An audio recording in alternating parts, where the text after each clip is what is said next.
Hello दोस्तों, नमस्कार। आप सभी को हमारे यूट्यूब चैनल आर्या कोचिंग में स्वागत है। कैसे हैं? उम्मीद करते हैं बिल्कुल जबरदस्त होंगे। तो शुरुआत करते हैं आज के लिए हिंदी। बहुत लोगों की कमेंट आई कि सर हिंदी स्टार्ट कीजिए, और हिंदी का स्टार्ट होना बहुत जरूरी है। क्यों? क्योंकि हिंदी का यूपी पुलिस में अपने आप में बहुत बड़ा रोल है। क्यों? क्योंकि हिंदी एक ऐसा सब्जेक्ट है, रीजनिंग ऐसा सब्जेक्ट है, मैथ ऐसा सब्जेक्ट है जिनमें सरल सब्जेक्ट है और अच्छे नंबर आते हैं। वीडियो एंड तक देखना। आज मैं आपको पढ़ाऊंगा वर्णमाला, और अब प्रतिदिन सुबह 8 बजे आपको हिंदी मिलेगी। प्रतिदिन सुबह 8 बजे हिंदी मिलेगी। दोपहर के लिए एक वीडियो मिलेगी, एक शाम के लिए वीडियो मिलेगी। जबरदस्त वीडियो होंगी। प्रत्येक डेली शेड्यूल से पढ़िए, क्रम बाय क्रम पढ़िए और हो जाइए तैयार। सभी पुलिस वाले बिल्कुल एंड तक बने रहना है। यदि वास्तविक पुलिस में बनना है तो एंड तक टिके रहना है। शुरुआत में अगर बीच में छोड़ के भागेंगे तो पुलिस वाले ऐसे नहीं होते हैं, बीच में छोड़ के भागने वाले नहीं होते हैं। क्योंकि 24 घंटे ड्यूटी करने का अगर जज्बा रखते हो तो कम से कम वीडियो एंड तक देखने का जज्बा रखिए। कॉपी पेन लीजिए, लिखिए। शुरुआत करता हूं आज का हिंदी का सेशन, जिसमें शुरुआत करूंगा बहुत जबरदस्त क्लास है, वर्णमाला। शुरुआत करूंगा वर्णमाला से, समझ गए? वर्णमाला से। और वर्णमाला में कहां कहां से प्रश्न आते हैं उसे बताऊंगा, और कैसे कैसे प्रश्न आते हैं। ध्यान से, बिल्कुल जीरो से पूरी वर्णमाला में आज ही समाप्त करने की कोशिश करूंगा। क्वालिटी को बढ़ा लीजिए। यदि समझ में नहीं आ रहा हो तो वर्णमाला की समझ में नहीं आ रहा हो तो क्वालिटी थोड़ा वीडियो को बढ़ा लीजिए। वर्णमाला, इसकी यदि मैं परिभाषा को, एक बार प्रश्न भी आया था इसकी परिभाषा से प्रश्न आया था। किससे आया था? परिभाषा। वर्णमाला की परिभाषा से प्रश्न यूपी पुलिस में आया था। बिल्कुल हूबहू प्रश्न था कि वर्णमाला किसे कहते हैं। वर्णों के व्यवस्थित समूह को वर्णमाला कहते हैं। वर्णों के व्यवस्थित समूह को वर्णमाला कहते हैं। वर्णमाला कहते हैं। लिखते जाइए, नोट करते जाइए। वर्णों के व्यवस्थित समूह को, क्वालिटी बढ़ा लीजिए अगर साफ ना दिखे तो। वर्णों के व्यवस्थित समूह को वर्णमाला कहते हैं। ऐसा नहीं है आगे पीछे यदि हम लिख देंगे तो उसे वर्णमाला नहीं कहेंगे। वर्णों के व्यवस्थित समूह को वर्णमाला कहते हैं। वर्णों की अगर मैं बात करूं तो वर्ण, ये दो भागों में वर्णमाला को विभाजित किया गया है। एक किया गया है स्वर और एक किया गया है व्यंजन। स्वर और व्यंजन, इनको दो भागों में डिवाइड किया गया है। किस किस तरीके से? स्वर 11 + 2 स्वर और 33 क्या होते हैं? व्यंजन। क्रम बाय क्रम में आपको समझाऊंगा और समझते भी जाएंगे और लिखते भी जाएंगे। बिल्कुल जीरो से समझा दूंगा और एंड तक समझते जाना। कैसे? बिल्कुल समझिए। अब मैं आपको समझाता हूं। सबसे पहले वर्ण की बात करता हूं। किसकी? वर्ण। कहेंगे सर वर्ण किसे कहते हैं? तो ध्वनि का लिखित रूप, ध्वनि का लिखित रूप, ध्वनि का जो लिखित रूप होता है उसे वर्णमाला कहते हैं। हमारे मुंह से कोई शब्द भी निकला उसे क्या कहते हैं? सब वर्ण, यानी ध्वनि की सब। इसका यहीं पर एक सबसे छोटी परिभाषा, ध्वनि की सबसे छोटी इकाई, सबसे छोटी इकाई। ये प्रश्न आया है कई बार। ध्वनि की सबसे छोटी इकाई को वर्णमाला कहते हैं। वर्ण के टुकड़े नहीं कर सकते, टुकड़े नहीं हो सकते, ये सबसे छोटा भाग है। इसके वर्ण के टुकड़े नहीं हो सकते। वर्ण कहते हैं सबसे छोटी इकाई। इससे छोटा कोई नहीं होता है, स्वतंत्र होता है, स्वतंत्र होता है वर्ण। बात करता हूं यहीं पर स्वर और व्यंजन। हमारी जो हिंदी की जो, यहीं से लिख लीजिए, हिंदी को जो लिखने की हिंदी की लेखन विधि, लेखन विधि, हिंदी को हम लिखते हैं, इसे कौन सी लिपि बोलते हैं? लेखन विधि को ही बोलते हैं लिपि। तो देवनागरी लिपि, कौन सी? देवनागरी लिपि। देवनागरी लिपि जो होती है, इसी को हिंदी को जो लिखते हैं, हिंदी आज के टाइम में जो लिखी जाती है, जो हम लिख रहे हैं, वो कौन सी लिपि में लिखी जा रही है? देवनागरी लिपि। बात करें यदि अंग्रेजी की, तो अंग्रेजी कौन सी लिपि में लिखी जाती है बताइए? तो अंग्रेजी लिखी जाती है रोमन लिपि में। कौन सी में? रोमन लिपि। समझ गए? हाँ। अपना ये प्रश्न में सिर्फ आपको वो क्वेश्चन करा रहा हूं जहां से प्रश्न पूछे जाते हैं। तो हिंदी की लेखन विधि देवनागरी लिपि और अंग्रेजी की रोमन लिपि उसे कहते हैं, अंग्रेजी को जो लिखा जाता है उसे लिखा जाता है रोमन लिपि में। समझ गए? तो हिंदी की लेखन विधि, दूसरी व्यंजन, और मैंने स्वर और व्यंजन करा दिए। अब मैं क्रम बाय क्रम उठा के पढ़ाऊंगा। सबसे पहले इसको मैं मिटाता हूं, यदि नोट कर लिया हो तो नोट कर लीजिए। प्रत्येक चीज को नोट करना है, नोट आपको करना पड़ेगा। समझ गए? यदि नोट करेंगे तो बिल्कुल आपके लिए समझ में आएगा। समझ? हिंदी की बहुत कमेंट भी आई काफी लोगों की कि हिंदी की सर क्लास लेके आइए। तो देखो शेड्यूल भी मैंने बना दिया है, हिंदी की डेली क्लास सुबह मॉर्निंग 8 बजे आपके लिए आ जाएगी। समझ गए? 8 बजे डेली आपकी मॉर्निंग की क्लास में, सुबह जस्ट 8 बजे आपको हिंदी की क्लास आ जाएगी। दूसरी बात करूं, मैथ की शाम के लिए आएगी। मैथ की 5 से 6 बजे के लगभग शाम को आ जाएगी मैथ की, और दोपहर में आएगी आपके लिए रीजनिंग की। 3 क्लासें कल आज से रेगुलर हो गई, आज से रेगुलर ये 3 क्लासें हो गई। वर्णमाला में मैं सबसे पहले आपको लिखवाता हूं, लिखिए स्वर। स्वर की अगर मैं बात करूं तो ये स्वर भी कितने भागों में बटे होते हैं? 2 भागों में। एक होता है ह्रस्व स्वर, ह्रस्व, और ह्रस्व को ही क्या बोलते हैं? मूल स्वर। इन्हें क्या बोलते हैं? मूल स्वर। यहीं पर अगर मैं बात करूं तो दीर्घ स्वर, दीर्घ। ह्रस्व का मतलब होता है छोटा, छोटे जो स्वर होते हैं उन्हें देखो, छोटा आ, छोटी ई, छोटा ऊ और रे।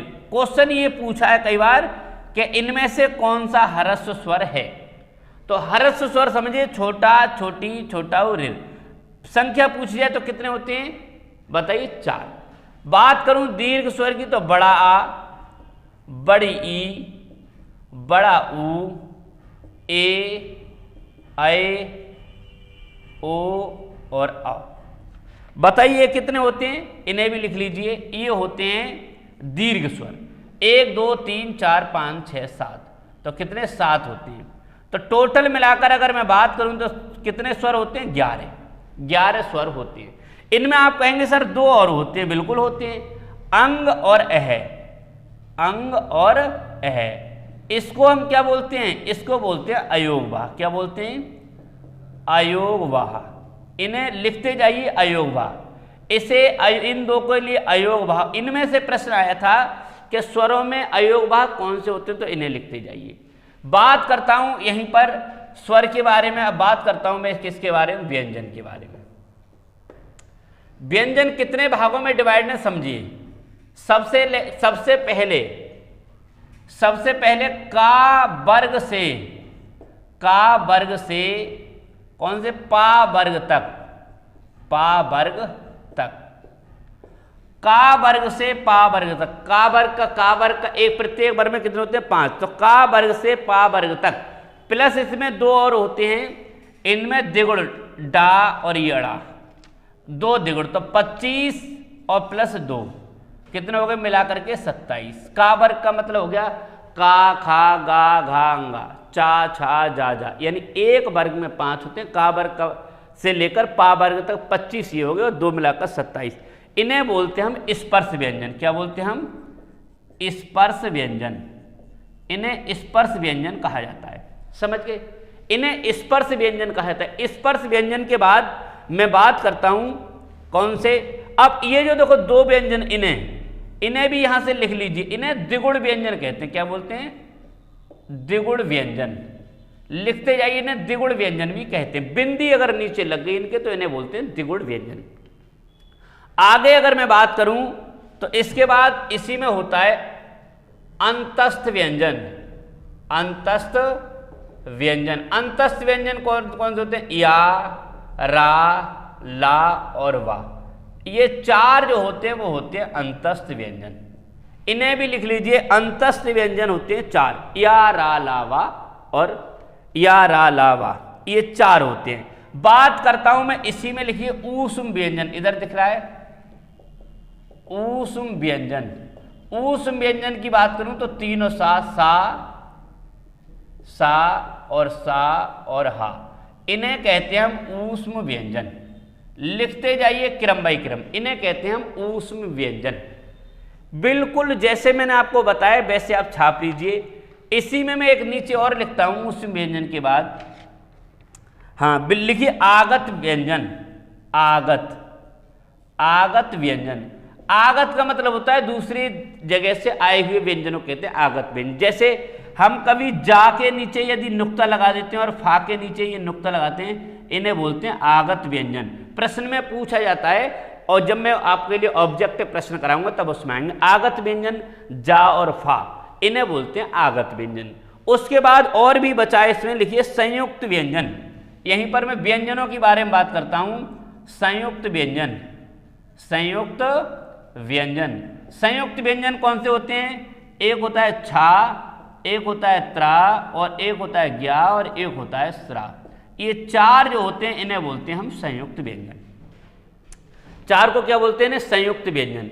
ये हमारी वर्णमाला की शुरुआत की बिल्कुल, जिससे कि प्रश्न कई बार पूछा जाता है, ये हमारे वर्णमाला हो गई। तो 11 तो ये हो गए, 25 ये हो गए, 25 और 4 ये हो गए, 4 ये हो गए, 4 ये हो गए। इन्हें देखो 4 और 4 8 और 4 12, 12 और ये कितने होते हैं? 25। हाँ, इन्हें सभी को जब आप जोड़ लेंगे टोटल मिलाकर, अगर कुल मैं आपको लिखवा दूंगा आगे, कुल होते हैं, कुल कितने होते हैं? 52। कुल कितने होते हैं? 52। मैं आपको क्रम बाय क्रम आपको मैं समझाऊंगा। इतना इसे पहले नोट कर लीजिए, और नोट करने के बाद फिर मैं आपको समझाऊंगा। समझ गए? देखिए, लिखिए, मिटा दूं इतना। हाँ, अब मैं आपके लिए और भी बताता हूं। देखो, एक दो बार रिपीट कर लेंगे, रिपीट करते रहेंगे तो बिल्कुल आपको समझ में आता भी रहेगा। समझ गए? रिपीट करते, देखो कई बार इसे जब पढ़ेंगे, जब तक आप पढ़ेंगे नहीं 2-4 बार, तब तक आपको समझ में नहीं आएगा। समझे? बिल्कुल जीरो से वर्णमाला चल रही है। वर्णमाला में और आगे मैं बात करता हूं। तो देखो, बात की थी अभी हमने स्वर। स्वर कितने होते हैं? 11। और व्यंजन टोटल मिलाकर, अगर कुल मिलाकर कहा जाए तो कितने होते हैं? 41। तभी तो ये मिलकर बनते हैं कितने? 52। टोटल मिलाकर कितने होते हैं? 52 होते हैं। अब आप कहेंगे सर कैसे होते हैं 52? उनकी मैं आपको काउंटिंग करा देता हूं। समझिए, हिंदी वर्णमाला में मूल व्यंजन, मूल व्यंजन अगर मैं बात करूं तो मूल व्यंजन होते हैं 33, जो मैंने आपको लिखवाए थे अभी। मूल व्यंजन कितने होते हैं? 33। इसके अतिरिक्त 2 होते हैं उत्क्षिप्त व्यंजन। 2 होते हैं उत्क्षिप्त व्यंजन। 2 होते हैं उत्क्षिप्त व्यंजन। इसके बाद मैं आपको कराता हूं 2 होते हैं अयोगवाह। 2 होते हैं अयोगवाह। 2 क्या होते हैं? अयोगवाह। अंग और आहा, जिन्हें अयोगवाह बोला जाता है। और लिखिए 4 होते हैं संयुक्ताक्षर। 4 होते हैं संयुक्ताक्षर। मैंने आपको संयुक्ताक्षर अभी बताए थे। संयुक्त अक्षर 4 होते हैं संयुक्ताक्षर। और बताइए क्या बच्चे आपके? 4 से 11 होते हैं मूल स्वर। 11 होते हैं आपके मूल स्वर। 11 होते हैं आपके मूल स्वर। कुल मिलाकर हिंदी वर्णमाला में 52 बैठ जाएंगे। गिन लो, काउंट कर लेना 52 कैसे होंगे? देखो, 11 और 4 15, 15 और 2 17, 17 और 2 19, 19 और 33 टोटल मिलाकर हो जाएंगे 52। समझ गए? ये इन्हें याद कर लेंगे बिल्कुल। दूसरी चीज, बिल्कुल जिस समय मैं आपको क्या कराऊंगा, जिस समय इसके ऑब्जेक्टिव क्वेश्चन कराऊंगा, तब मैं आपके लिए इन्हें कराता रहूंगा। तो मेरा कहने का मतलब है कि सबसे पहले हम क्या क्या चीज समझ गए। देखो, दोबारा मैं एक बार और दोहराता हूं, एक बार और दोहराऊंगा, बिल्कुल एक बार और दोहराता हूं। समझ गए? देखिए, सबसे पहले मैंने आपको क्या कराया था? स्वर और व्यंजन। स्वर, स्वर 2 तरीके से बताए थे मैंने अभी, ह्रस्व स्वर और एक बताए थे दीर्घ स्वर। ह्रस्व का मतलब होता है छोटा, दीर्घ का मतलब होता है बड़ा। ह्रस्व स्वर कौन कौन से होते हैं बताइए? ह्रस्व स्वर छोटा आ, ह्रस्व का मतलब छोटा, छोटी ई, छोटा ऊ और रेर, ये ह्रस्व स्वर हो गए। इन्हें ह्रस्व स्वर क्यों कहते हैं? कि ये छोटे। बड़ा का, दीर्घ का मतलब होता है बड़ा, इन्हें ही हम कहते हैं मूल स्वर। इन्हें क्या कहते हैं हम? मूल स्वर भी कहते हैं। दीर्घ का मतलब हो गया बड़ा आ, बड़ी ई, बड़ा ऊ, ए, ऐ, ओ और औ, ये हो गए बड़े।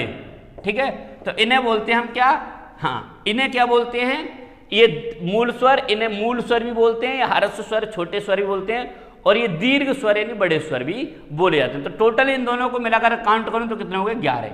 इसी में दो अगर मैंने अभी आपको काउंट कराए थे, एक होता है अंग और एक होता है आहार। इन्हें बोलते हैं अनुस्वार, इसे बोलते हैं अनुस्वार, अनुस्वार, और इसे बोलते हैं विसर्ग। क्या बोलते हैं, विसर्ग। समझ गए, अनुस्वार। और इन दोनों को अगर बात करूं तो दोनों को बोलते हैं अयोगवाह, दोनों को क्या बोलते हैं, अयोग। अयोगवाह क्योंकि इनका जो प्रयोग होता है स्वर और व्यंजन दोनों में इनका प्रयोग हो जाता है। बहुत कुछ अभी वर्णमाला में समझते जाइए, सुनते जाइए बस। तो इन दोनों के लिए इन बिल्कुल आप, अब मैं आपको और चीजें बताऊंगा।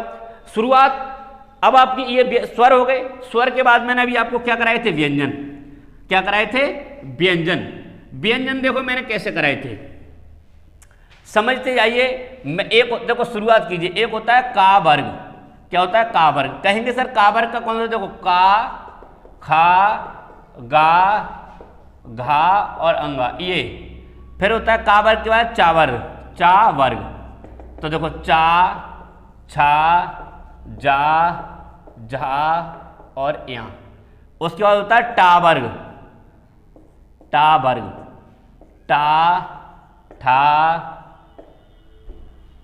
डा, ढा और अणा।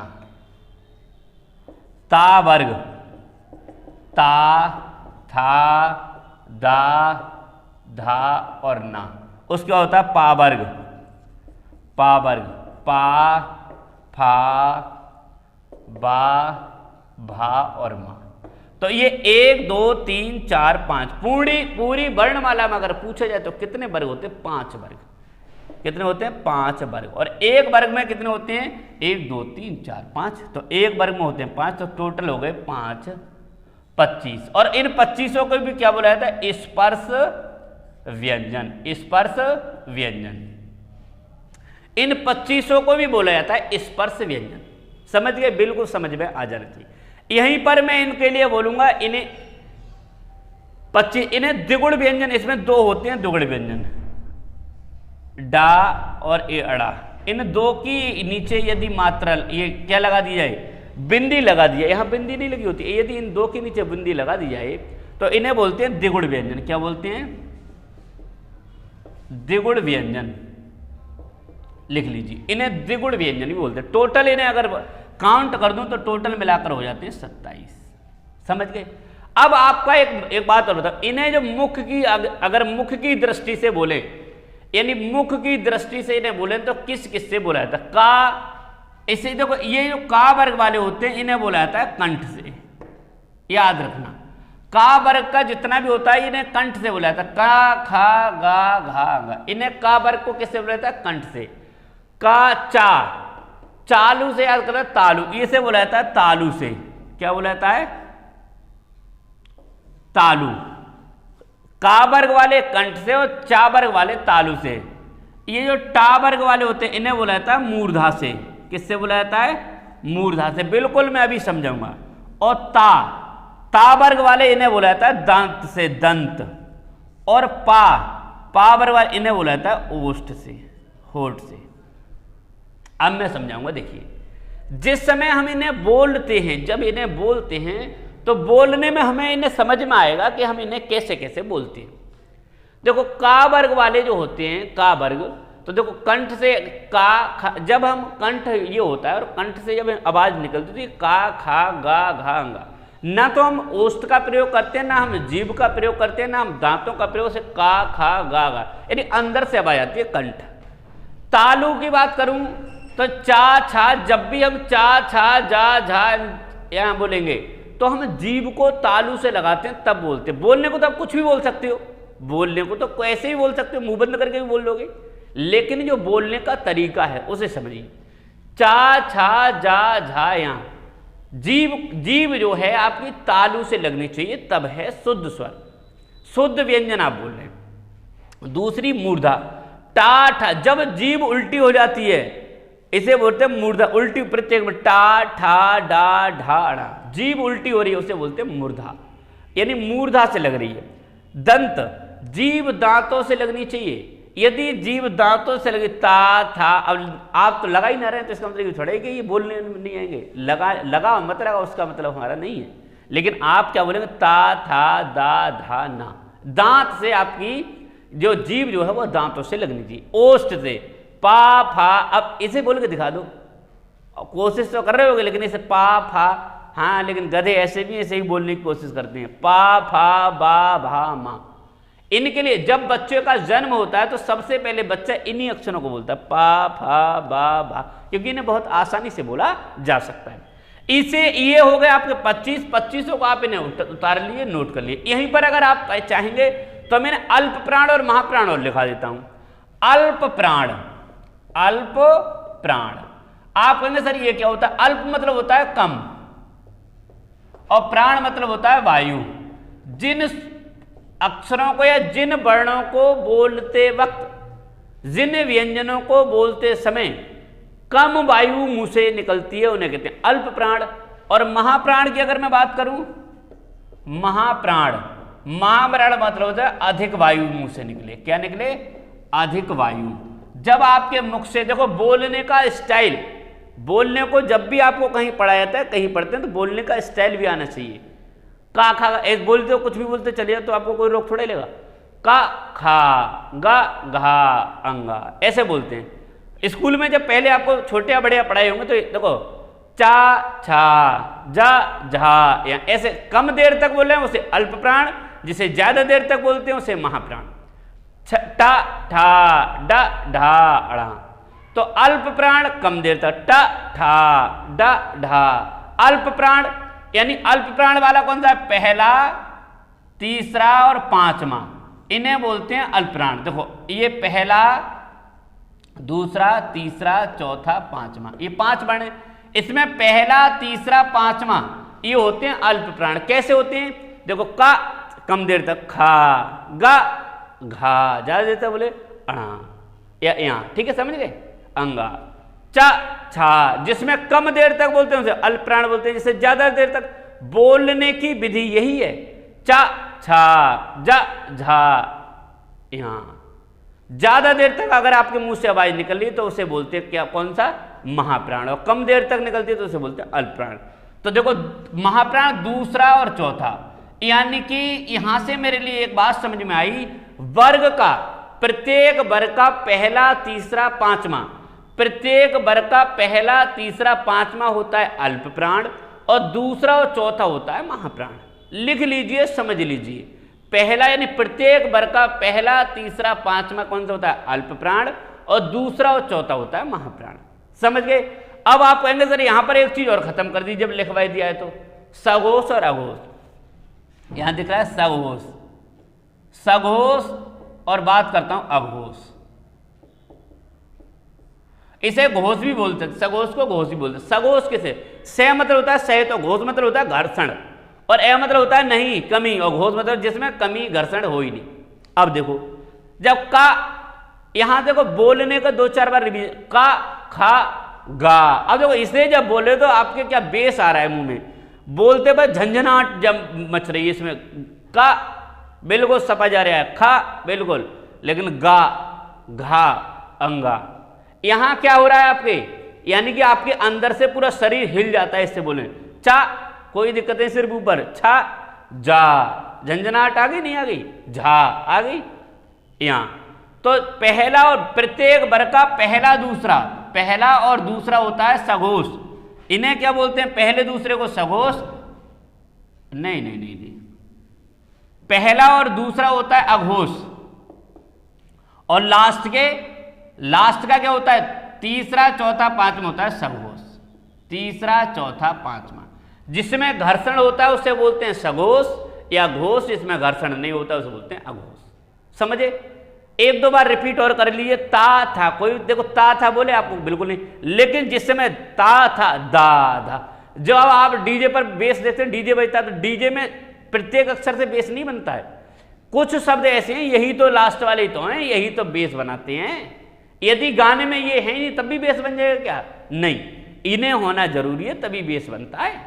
आप डीजे पर जाते हो कि डीजे वाले बेस बढ़ा दे, तो बेस बढ़ाने में ये आते हैं। देखो ता कोई दिक्कत, था दा, धा, पूरा शरीर हिल जाता है तो इसका मतलब घर्षण हो रहा है। पा कोई दिक्कत नहीं, फा, बा, भा, मा, बदल जाता है पूरा शरीर ऑटोमेटिक बदल। तो देखो सघोष और अघोष हो गए, अल्प प्राण और महाप्राण हो गए। बात समझ गए? इसे अब मिटा देता हूं, इतना अगर समझ गए तो मिटा भी देता हूं। समझ गए? हाँ, बोलने के आधार पर भी मैंने इन्हें बता दिया है। समझ गए? हाँ, बोलने के आधार पर भी मैंने। अब मैं, आप कहेंगे सर स्वरों को भी बता दीजिए, तो मैं स्वरों को भी बता देता हूं। किसको? स्वरों को। आप कहेंगे सर स्वरों को बोलने के, देखो स्वर में कौन कौन से होते हैं? एक होता है छोटा आ, बड़ा आ, ई, बड़ी ई, ऊ, बड़ा ऊ। यहां समझिए, इसे जो बोला जाता है इसे बोला जाता है कंठ से। इसे भी किससे बोला जाता है? कंठ से। इन दो को किससे बोला जाता है? कंठ। इसे किससे बोला जाता है? इन दो के लिए, इसे ई को बोला जाता है तालु से, और इसे किससे बोला जाता है? इसे बोला जाता है ओष्ठ से। किससे? ओष्ठ से। समझ गए? अब इसे बोला जाता है, दूसरी बात अगर मैं ऋर की बात करूं तो इसे बोला जाता है किससे? मूर्धा से। किससे? मूर्धा से। एक बार प्रश्न आया था यूपी पुलिस में, इन्हीं से पूछ लिया था। अब देखो यहां एक तो होती है ए, आए, ओ और आओ। देखो ये जो बनती है आए, इसका जो निर्माण होता है वो कैसे होता है? देखो आ प्लस ई, दोनों को आ ए, आ ए। इसका जो बोलने का स्थान था वो था कंठ, और इसका था तालु। तो दोनों को जब इनको बोलते हैं तो इन्हें बोलते हैं कंठ तालव्य। कंठ तालव्य। इनका बोलने का कंठ तालु या कंठ तालु से ये बोले जाते हैं, इनका बोलने का स्थान। इसकी अगर मैं बात करूं तो ये मिलकर किससे बनते हैं? ये देखो आ प्लस ऊ, आओ, दोनों आओ, और ये बोला जाता है कंठ और ये बोला जाता है ओष्ठ। तो इनको बोला जाता है कंठोष्ठ। कंठोष्ठ।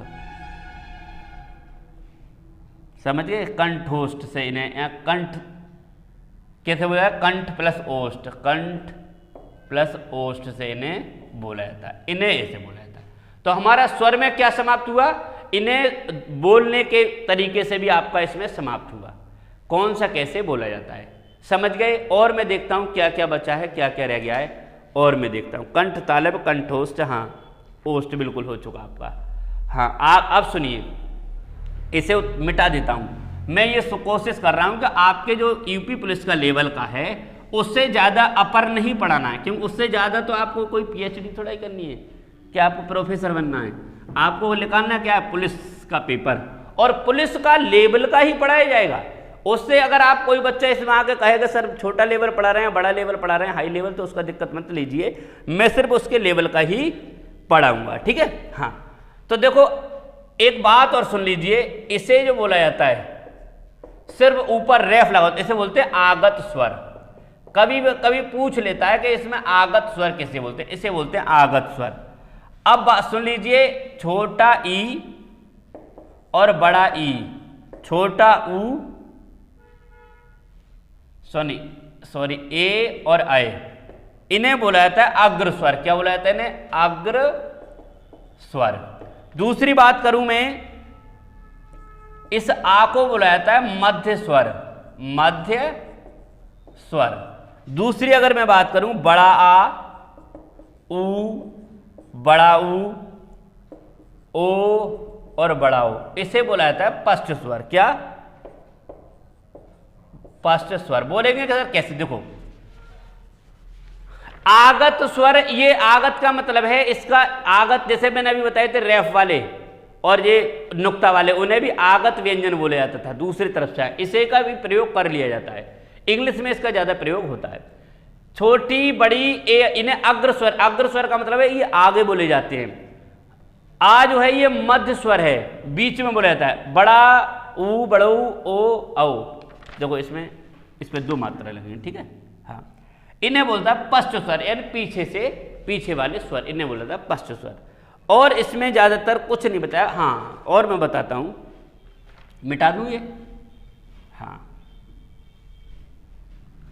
मिटा देता हूँ। अब लिखिए अर्ध स्वर। कभी कभी पूछ लेता है सर अर्ध स्वर किसे बोलते हैं, तो या और वा को अर्ध स्वर बोलते हैं। अब पूछेंगे सर क्यों बोलते हैं अर्ध स्वर, देखो ई और आ बोलना दोनों को, इन दोनों को इकट्ठे होकर बोलो या, और इसको बोलोगे तो कैसे बोलोगे, ऊ और आ दोनों को मिलाकर बोलना तो क्या हो जाएगा, वाह। तो ये अर्ध स्वर क्या होंगे, ये स्वरों से ही तो मिलकर बने। देखो ये क्या है, या, और इसे बोलना दोनों को ई या ई या, वा का ये ऊ वा, हम थोड़े बोल रहे हैं, ये देखो स्वर ही बोल रहे हैं आपस में, ऊ वा। यानी इन्हें अर्ध स्वर क्यों बोला जाता है, इन्हीं से तो मिलकर बने हैं, इसीलिए बोला जाता है इन्हें अर्ध स्वर। यहीं पर लिखिए लुंठित, लुंठित व्यंजन, लुंठित व्यंजन, इसे रा को क्यों बोलते हैं, रा, लुंठित का मतलब जीभ क्या हो जाती है आपकी, लुंठित हो जाती है, घूम जाती है, उसे बोलते हैं लुंठित व्यंजन। अब बात करूं पार्श्विक, क्या बोलूं, पार्श्विक व्यंजन। पार्श्विक व्यंजन ये कौन सा, ला होता है पार्श्विक। इन्हें भी आप एक बार को ये भी पूछ लेता है कभी कभी, पार्श्विक और कब व्यंजन और लुंठित व्यंजन। इन्हें रिपीट कर लीजिए, इन्हीं से 1 नंबर का क्वेश्चन आएगा, इन्हीं से आता है, इसी तरह से आता है, कोई ज्यादा कहीं से नहीं आता है। समझ गए, मिटा देता हूं, इन्हें मिटा दूं और देखिए क्या आता है। सा, 3 सा होते हैं, देखो एक तो ये सा होता है, एक ये सा होता है और एक होता है सा, इसे बोला जाता है दंत सा। कौन सा बोला जाता है, देखो हाँ मैं अभी बताता हूं, दंत सा कौन सा होता है, मूर्धन दंत। हाँ, इसे पहले तो इसे तो मूर्धा सा बोला जाता है, किस क्या कौन सा बोला जाता है, मूर्धा सा। इसे बोला जाता है दंत सा, इसे कौन सा बोला जाता है, दंत सा। इसे बोला जाता है तालव्य सा, ये तालु से बोला जाता है, ये दंत से बोला जाता है, और ये मूर्धा से बोला जाता है। विशेष याद रखना, ये सा तीनों का बोलना। एक बार ये पुलिस में, यूपी पुलिस वाले पेपर में आया था, सा का बोलने का स्थान आया था कि बताइए ये सा जो है वो कौन सा, इनमें कौन सा, तो दंत सा कौन सा है, ये दंत सा से बोला जाता है। समझ गए, हाँ। और बताइए कोई चीज अगर बची हो, मेरे हिसाब से कोई चीज नहीं बची है, ठीक है, आपके लेवल से कोई चीज नहीं बची है। समझ गए,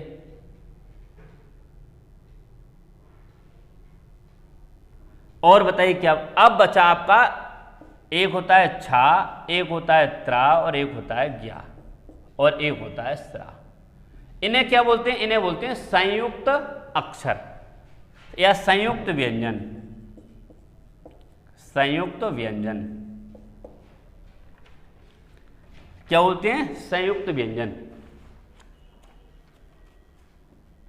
देखते जाइए, संयुक्त व्यंजन छा जो होता है ये आधे का और प्लस ये सा से मिलकर बना होता है, सर का और सा से। ये त्रा जो होता है ये आधा ता प्लस रा के मिलने से बनता है। ज्ञा आधा जा और प्लस ये से मिलकर बना होता है। और श्रेय किससे मिलकर बना होता है बताइए, आधा सा प्लस रा से मिलकर बना होता है। इनको देख लीजिए किस किस से मिलकर बने होते हैं। समझ गए, हाँ, इनको समझने में कोई वक्त नहीं लगना चाहिए। बताइए, और कोई चीज अगर पूछनी हो तो बताइए। और देखो यदि कोई चीज अगर आपको डाउट में हो तो तुरंत कमेंट कर दीजिए, ठीक है। कमेंट करने में कुछ नहीं है, कमेंट आप कर सकते हैं बिल्कुल। और कोई दिक्कत हो, कोई समस्या हो तो आप क्या कर सकते हैं, कमेंट भी कर सकते हैं। और व्हाट्सएप नंबर दिया हुआ। तो ये आज का वर्णमाला था। वर्णमाला से इससे हटकर कोई प्रश्न नहीं आएगा। तब तक के लिए मिलते हैं अगली वीडियो में। नमस्कार।